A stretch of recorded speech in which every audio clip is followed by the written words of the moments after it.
This whole workshop is the toolbox. Everybody thinks, when do we get to the toolbox? We've already started. I have been to a few facilitation trainings before in my life, and I don't think any have really gone this deep. Each one of you comes to this place with a story that precedes this moment, right? And I want to tap in on that. Learning from someone like Monty, who is an anthropologist, I think a lot of it is about breaking down those barriers and allowing people to have much more meaningful conversations. You need to create a space where people feel safe to come out and be who they are. If there is one quality you need to have as a facilitator, it is care.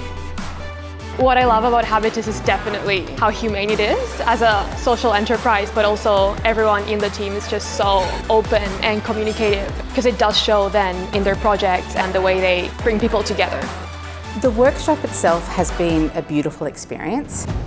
A big part from that last session was really about being your authentic self. To have people talk about some of their weaknesses is really hard to ask face to face, but the exercise that had other people talking about other people's behind the mask, I think was a really great technique.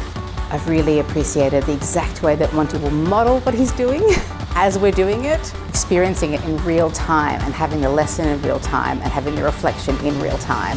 There's imposter syndrome. I have that as well. And one of the big things that I want to do through this is to demystify the facilitation process.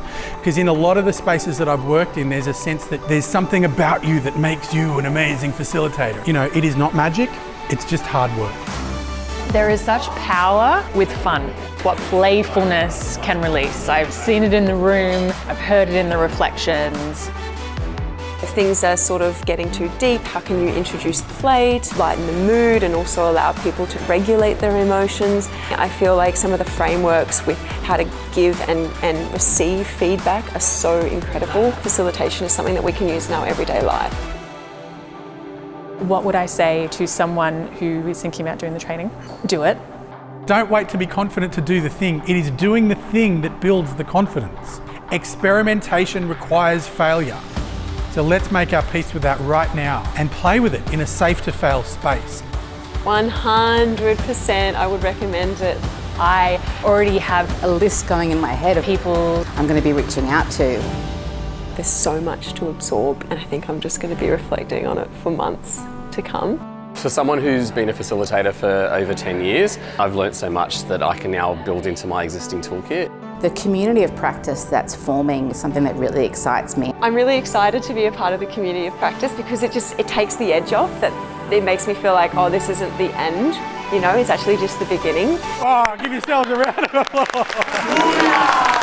Thank you very much, folks. Thank you, thank you, thank you.